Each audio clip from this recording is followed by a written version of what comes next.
స్పర్శతో నన్ను దీవించుము, దేవాని స్పర్శతో. జేఎంజే దివ్యవాణి యూట్యూబ్ ఛానల్ను వీక్షించే వీక్షకులకు స్వాగతం, సుస్వాగతం. నేటి ధ్యానాంశం పునీత యోహాను గారు వ్రాసిన సువార్త 21వ అధ్యాయము 15వ వచనం నుండి 19వ వచనం వరకు. వారు భుజించిన పిమ్మట యేసు సీమోను పేతురుతో, యోహాను పుత్రుడువైన సీమోను, నీవు నన్ను వీరందరికంటే ఎక్కువగా ప్రేమించుచున్నావా అని అడిగెను.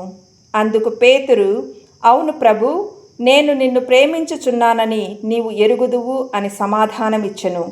అప్పుడు యేసు, నీవు నా గొర్రెలను మేపుము అని చెప్పెను. యోహాను పుత్రుడువైన సీమోను, నీవు నన్ను ప్రేమించుచున్నావా అని యేసు రెండవ పర్యాయము అడిగెను. అవును ప్రభు, నేను నిన్ను ప్రేమించుచున్నానని నీవు ఎరుగుదువు అని పేతురు బదులు చెప్పెను. నా గొర్రెలను కాయుము అని యేసు చెప్పెను. యోహాను పుత్రుడవైన సీమోను, నీవు నన్ను ప్రేమించుచున్నావా అని మూడవ పర్యాయము యేసు అతనిని అడిగెను.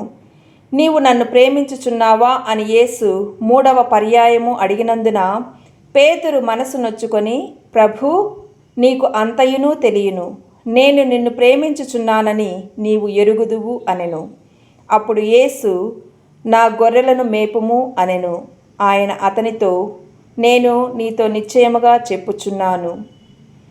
ఇది క్రీస్తు సువిశేషము. క్రీస్తువా మీకు స్తుతి కలుగునుగాక. ధ్యానం. ఎక్కువ అనేది పదము గురించి నేటి సువిశేషమునందు మరింత ఎక్కువగా చెప్పబడినట్లు యేసు మరియు పేతురుల మధ్య జరిగిన సంభాషణ ద్వారా మనం తెలుసుకుంటున్నాం.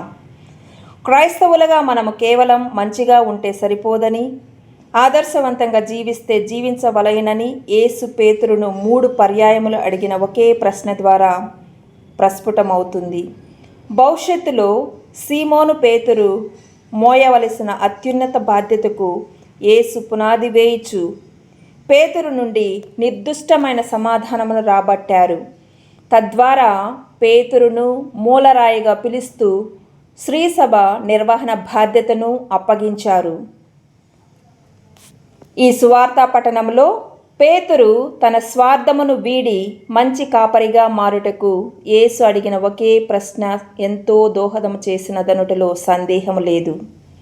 యేసు 3 పర్యాయములు అడిగిన ప్రశ్న పేతురు యొక్క పిలుపును శుద్ధీకరించి తద్వారా యేసు నిర్వర్తింపదలచిన బాధ్యతను హృదయపూర్వకంగా స్వీకరించుటకు పిలుపునిచ్చినది. పేతురును అడిగినట్లు యేసు మనలను ఎక్కువగా ఏమి అడుగుచున్నారు నేడు?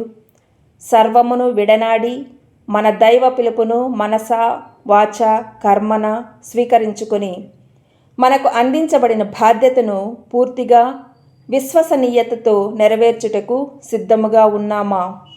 ప్రశ్నించుకుందాం. భగవంతుని బాటలో నడుద్దాం. ఆమేన్.